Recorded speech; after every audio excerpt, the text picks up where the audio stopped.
kung saan ay nasa stand din Mobile naman. Legends! Yan, right here in action.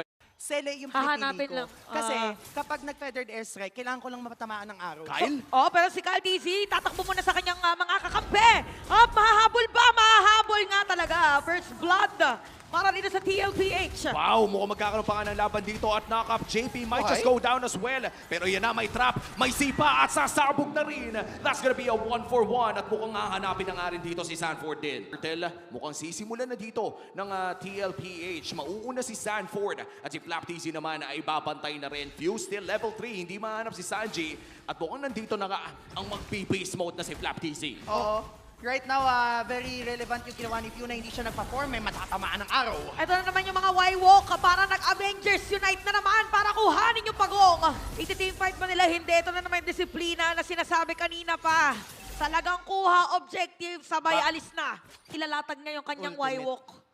Ito Yeah. mid lane. Ogwen mukhang half HP, mababangay lamang ng konti. But here comes Sanji with the ultimate pero tumama yung pa namin. Oo, kailangan mag-washing-washing na nga dito pero makakatakas pa rin si Why? Sanford because of the vengeance.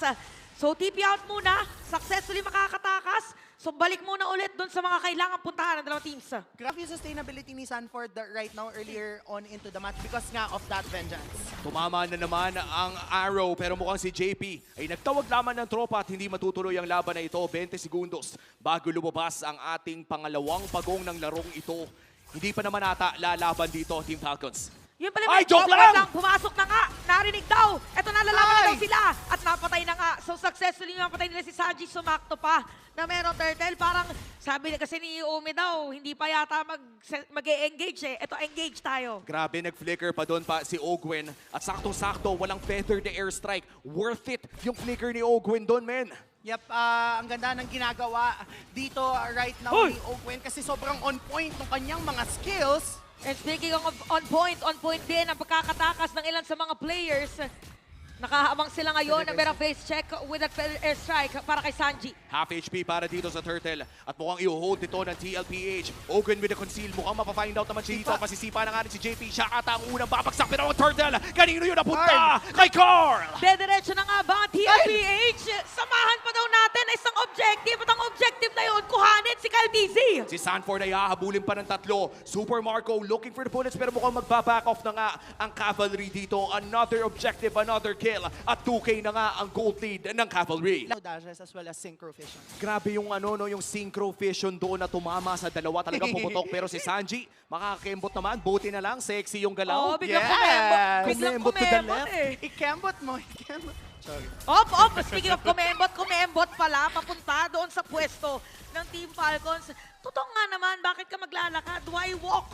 Kung pwede naman mag-teleport sa mga kalaban. At saktong-sakto dahil dyan mukhang makakapag-push yung TLPH. Farsa still looking Flap TC. Hindi niya nabalik sa kanyang mga kakampi. But here comes Oheb! Biglang kumending-kending naman ngayon si Ohe para sa mga players ng Falcons.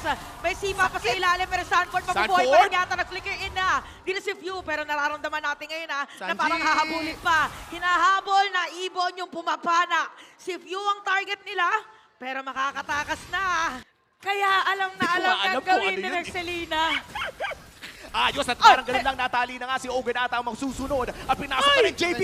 Gets the stun. Parang mala Civil War nakikita natin ngayon. No? Ay! Lap TC napatay na. So ngayon para sa TLPH, parang kukuha na naman yata sila ng panibagong objective. Grabe, parang bigla talaga silang dumadating na kumpleto na agad. Ito yung masasabi nating nagsisimula sila ng laban when you least expected. Pero ito na, another turtle going to the hands of TLPH. Pangatlong pagong na nila ito at 5K ang kanilang lamang against Team Falcons. So, right now, no, nagkaroon ng pagbabago na Holy Crystal na yung pinakamalakas na damage output. Si View ay lilipad lang din. Si Sanji pala yun. Lumipad, naging ibon.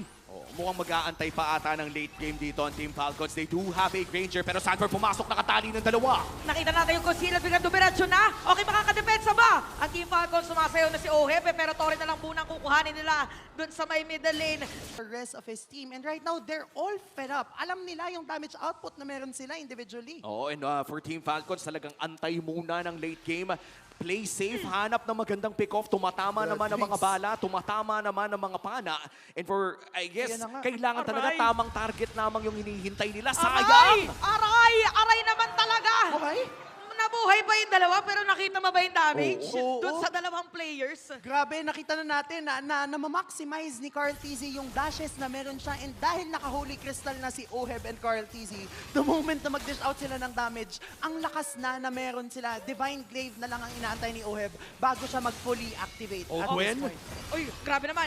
Nag-flick out na si Ogwen. Pero kitang-kita mo na talaga mina-maximize by the way ng TLPH yung hero composition nila. Kasi majority ay magic damage. Yes. So gusto mo talaga early game yung laban. Oo. At saktong-sakto, no, talagang hinahanap nila kahit sinong nasa harapan ay agaran nilang sinusugod. Push check muna dito kay Few pero mukhang ibaburst na nga dito ni Carl TC ang Lord. Gagamitin ng Feather Air Strike para mag-contest doon sa may areang iyon. And that's the Lord secured for TLPH. Pinakaunang Lord ng larong ito ay mapupunta sa kamay ng Cavalry. Ang napapabagsak na Torre. So right now, no, they are on a roll. Nakikita natin na aalagaan nila si Oheb, but at the same time, napapatay nila kung sino yung dapat nilang Ay! patayin. O eto na nga, napuntahan na nila si Ogen naramdaman. Parang iniikutan talaga nila yung buong mapa. Grabe. Dito ka lang makakakita ng nag-isang champion team na nag-World Tour, tas meron ding Land of Dawn Tour. Oo, kumbaga parang mula sa gitna papunta sa itaas is a 4v5 scenario. Gatag. Oheb, agarang nilatag ang Zaman Force. Pero may blessing pa naman doon sa may bantang itaas. Ang Lord ay nagmamarcha ngayon dito sa may bantang mid lane at mabubuhay na rin naman si Ogwen. A full-scale 5v5 bound to happen. Sino kaya magsisimula ng laban? Retry ay nagamit na rin. Ogwen mukhang makakatali pa naman nata ng isa at yung Sipa ginamit na. Talagang pinilit na nga nila na pumasok doon sa may bandang gitna pero nalbensan pa rin pero napatay si Sanford. Coming in from Team Falcons, nakapitas sila ng isa. Ito din yung binabanggit natin na the moment makuha nyo na yung objective, kailangan nyo nang mag-back or mag-chill out ng very, very light. Kasi ngayon, kompleto na sila. Para sabi ni JP, okay lang daw. Sige, try nyo ako set-upan. Kayo ang masiset-upan ngayon. What a counterplay for TLPH. Ginamit pa nga yung Feathered Airstrike. Masisira na rin yung top lane. Is this endable? Yan ang tanong para sa TLPH. Ang minions Silang ay wave nandito clear. sa may mid lane at tatlo lamang ang dedepensa sa Team Falcons. Ibibilit na nga yata dito ng TLPH. Ito, boy. Ito na ba sweep for the season? Look at them with a tower lock. At hindi na nga patataka si pa ilang mga players dadating na. Yung minions sa may middle lane. And TLPH, what an opener for day 2! Statement yun for TLPH, lalo na kay Oheb.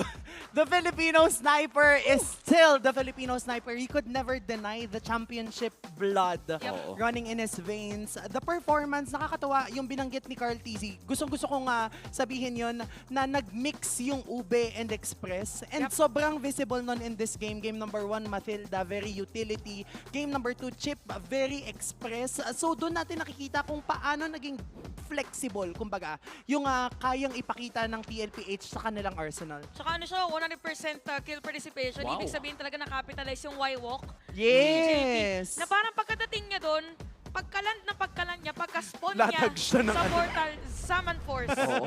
At alam mo namang napaka-basic na kanina nga, 3 o 4, nagsasaman force pa rin siya. May tiwala talaga na may magba-backup sa kanya. But then again, that was already around the 5K, 7K lead mark na kahit sinong Harit user naman siguro kapag ganun nakalaki ang lamang ay talagang tatapangan na yung Zaman Force. But Auntie, during the early parts of the game, nakita natin na sinusubukan ng Team Falcons sa pumalag dito. Ano ba yung dapat na nagawa sana nila para umabot sa punto na makakapalag dapat? I think looking at the draft right now of Team Falcon, medyo nakulangan lang ako in terms of wave clear. Yes, mabilis yung Chose Elena, pero overall kasi parang wala silang pang mabilisang wave clear para maka-set up sila heading into that objective. So nakikita natin, dahil wala silang wave clear, yung Y-Walk na meron si JP, yung shortcut, sobrang namamaximize ng TLPH na ang bilis nilang umikot and left behind yung Falcons. Oo, kaya kahit tumatama yung pana, again, this was a Oo. good game for Few. 4-1-1 on that Selena.